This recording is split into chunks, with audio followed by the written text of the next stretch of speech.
Good morning, everyone, and to our online viewers. Before we start, let us have a short prayer to be led by Engineer Lorian Labile, Berha Labiles.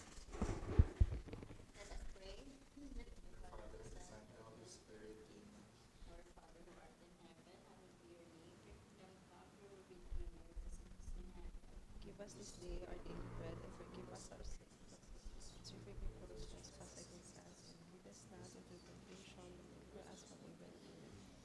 Amen. Thank you, Engineer Labiles. Welcome to the pre-bid conference for contract ID 26 FE0032, 33, and 34. I am Engineer Maylin Hernandez, the chairman of the BAC. With me today are other BAC members, namely Engineer Pura, Engineer Bedis, Present. Engineer Labiles, and Engineer Olivares. Um, say na to. Before we proceed, let us read the minutes of the previous Review. pre-bid conference for contract ID 26 FE 29, 30, and 31.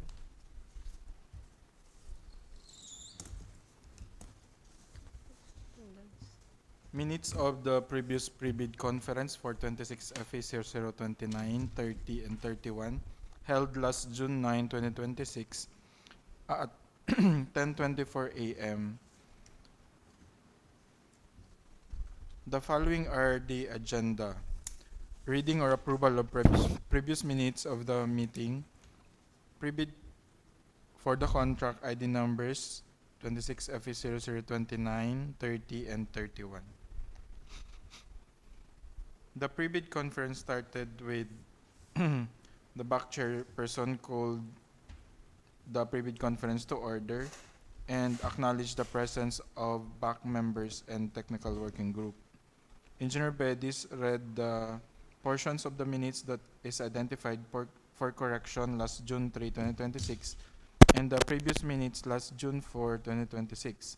The, mi- the minutes was found to be correct and upon motion and properly seconded, it was approved by the back chairperson.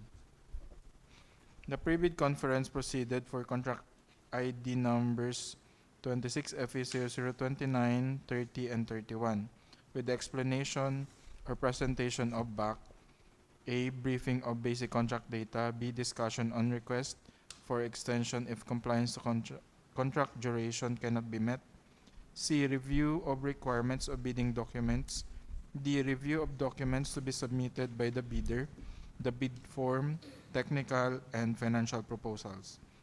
Explanation of criteria for eligibility screening, preliminary examination of bids, evaluation of bids, and post-qualification. Reminder for the prospective bidder under memorandum dated May 28, 2026 with the subject strengthening disclosure of ongoing and awarded projects and verification of net financial contracting capacity in DPWH procurement pursuant to Republic Act number 12009 and its implementing rules and regulations and relevant DPWH issuances. All concerned offices are hereby directed to strictly observe the following: disclosure during pre-bid conferences. All BACs shall expressly remind prospective bidders during pre-bid conferences of their obligation to fully and truthfully disclose all ongoing and awarded but not yet started contracts, including DPWH, other government and private contracts, by submitting the duly accomplished statement. The BAC shall also remind that failure to submit and declare any ongoing and awarded but not yet started contract constitutes a ground for disqualification and imposition of appropriate sanctions. No prospective bidders attended the pre-bid conference. Adjourned, there being no other matters to discuss, the pre-bid conference was adjourned at 10:43 a.m. I move that the minutes of the pre-bid conference be approved. I second the motion. It has been moved and seconded that the minutes of pre-bid conference for contract ID 26 FE 0029, 30, and 31 is hereby approved. Thank you, Engineer Bedis. Engineer Pura will now discuss the details of the project for contract ID 26 FE 0029, 30, and 31.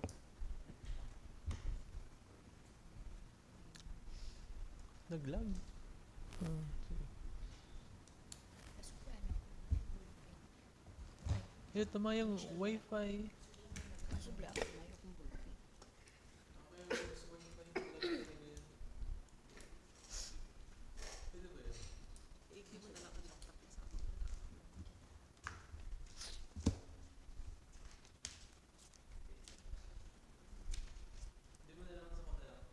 Basahan niya na lang. Basahan mo na lang.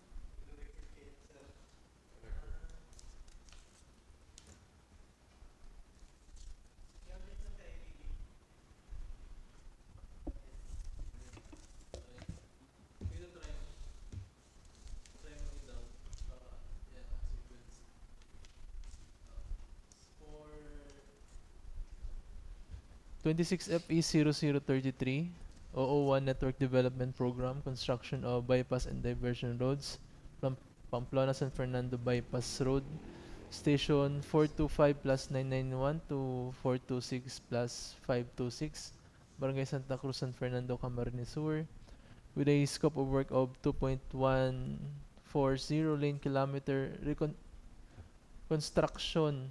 Paki-correct na lang po. Dapat po construction of concrete pavement of 300 mm thick road with safety feature of 2,996 square meter construction of road slope protection structure. So, paki-correct na lang po to construction of concrete pavement with approved budget of the contract 89,491,205 pesos, with project location at Barangay Santa Cruz, San Fernando, Camarines Sur, with a total project duration of 268 calendar days. Next. So, technically, ito po yung continuation ng previously completed project na Pamplona San Fernando Bypass. This time, lahat na po na part is sa San Fernando na po. Magtatagos na po ito dun sa may part ng yan, sa may Del Pilar. Mm-mm. So, konti na lang. Sana. Konti na lang. Oh. So, ito po yung geotag photos before construction. Okay, next. Straight line diagram. Meron po tayong tatlong box culvert. Next. Typical. So,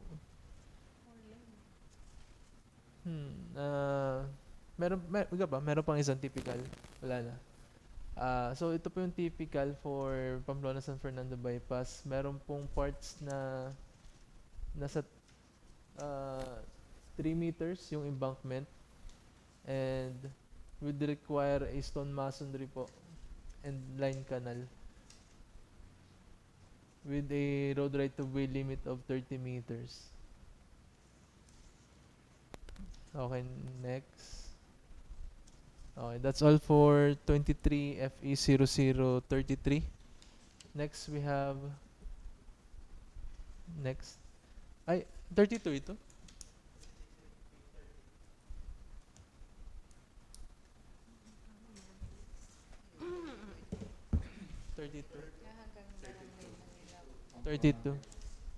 So for 26 FE 0033, says SW construction improvement of access road leading to Seaport, kalsada tungo sa Paliparan, Riles at Daungan program, Katuparan, San Isidro Bahaw Road leading to Bahaw Port, Station 406 plus 564 to Station 408 plus 214, Barangay San Isidro, Barangay Malinao, Lima ng Camarines Sur. Scope of work with 1.650 lane kilometer reconstruction of concrete pavement to 80 mm thick with road safety features of 1,514 square meter and 1,514 square meter construction of road slope protection structure with approved budget of the contract of 129,436,415 pesos with project locations at Barangay San Isidro and Barangay Malinao, Libmanan, Camarines Sur for a total project duration of 393 calendar days. Next. No, Mayo Subago. Subago Mayo. So for the minimum equipment requirement, two-way radio 4, barricader flasher lights 14, motorized road grader 1, vibratory roller 1, backhoe 80 cubic 1, payloader 1, low bed trailer 1, dump truck 2, chainsaw 1, jackhammer 1, water truck 1, concrete vibrator 2, bulldozer 1, concrete screeder 1, concrete saw 1,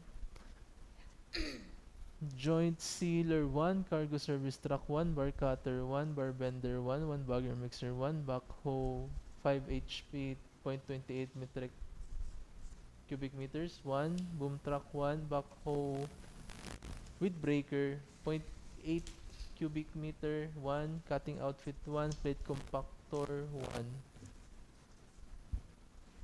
service crane 1, cargo truck 160 HP 1, welding machine 1, applicator machine 1, kneading machine 1, truck mounted crane 6 to 10 metric ton 1, straight boom lift telescopic 1. Next, this project shall start sa mismong start na po ng boundary going to San Isidro and going to Libmanan proper. So this will start na po. Yes po. Kumbaga ito na yung connecting sa from package A to the intersection. So isa din to sa prospect for conversion. Yeah. 24 kilometers. So yan.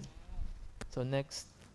So geotag photos before the construction of the project. Yes po. So straight line diagram. Sige po, next. So typical given road right of way of 15 meters with total width of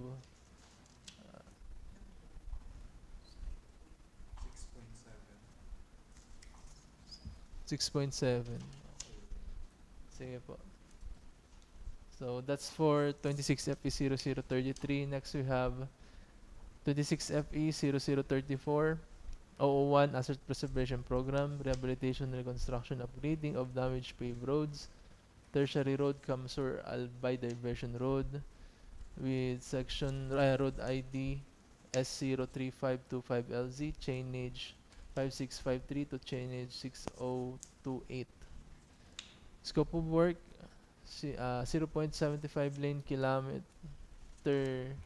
reconstruction of concrete pavement 300 mm thick with a budget of the contract of 16,593,360 pesos. Project location is at Antipolo, Minalaba, Camarines Sur with project duration of 164 calendar days. Antipolo sir. Antipolo pa sir. Ayaw po na to. 167 calendar days project duration.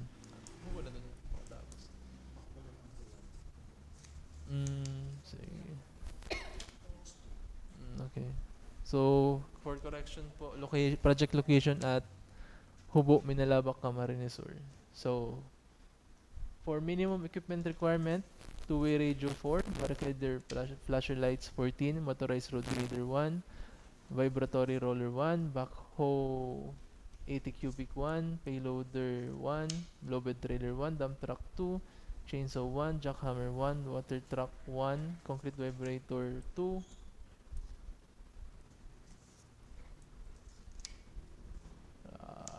concrete screeder 1, concrete saw 1, joint sealer 1, truck 200 HP 1, cutter 1, belt dumper 1, 1 bagger mixer 1, backhoe wheel mounted .28 cubic 1, boom truck 1, backhoe with breaker 80 cubic 1, cutting outfit 1, plate compactor 1, street boom lift telescopic 1. Wait lang, iba ba? Service crane 145 HP 1, cargo truck 160 HP 1, welding machine 1, applicator machine 1, knitting machine 1, truck mounted crane 1.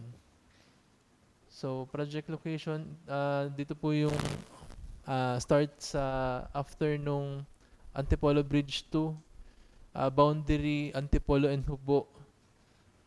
Ayan. Medyo malabo. So, ayan. So, next. So, geotag photos before the construction of the project.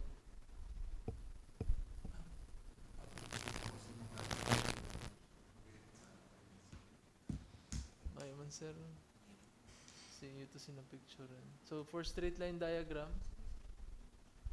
ayan. So, next. So, typical.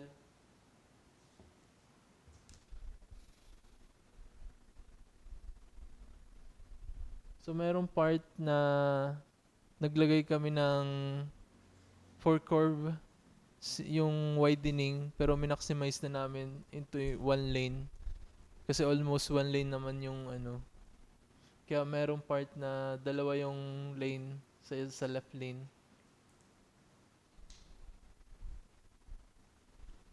In preparation for the possible road widening na din. So that's all. Yes sir. So that's all for 26 FE0034. Thank you, Engineer Pura, for the very thorough discussion of the project details.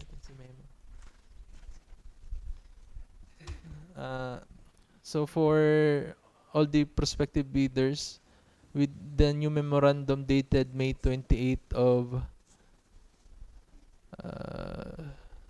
Undersecretary for Support Services, Attorney Rio T. Espiritu, with the subject of strengthening disclosure of ongoing and awarded projects and verification of net financial contracting capacity, NFCC, and DPWH procurement. In the interest of ensuring transparency, accuracy, and strict policy with procurement laws and regulation, this memorandum is hereby issued to reiterate and strengthen existing policies on disclosures of ongoing awarded projects and the verification of net financial contracting capacity (NFCC) of bidders in the DPWH procurement. Pursuant to Republic Act RA number 12009, its implementing rules and regulation and relevance DPWH issuance, all concerned offices are hereby directed to strictly observe the following.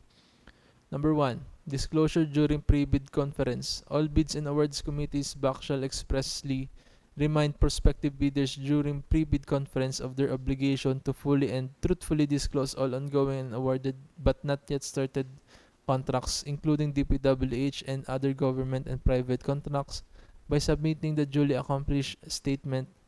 The BAC shall also remind the failure to submit and declare any ongoing and awarded but not yet started contracts constitute a ground for disqualification and imposition of appropriate sanctions. So, yan po. That's all.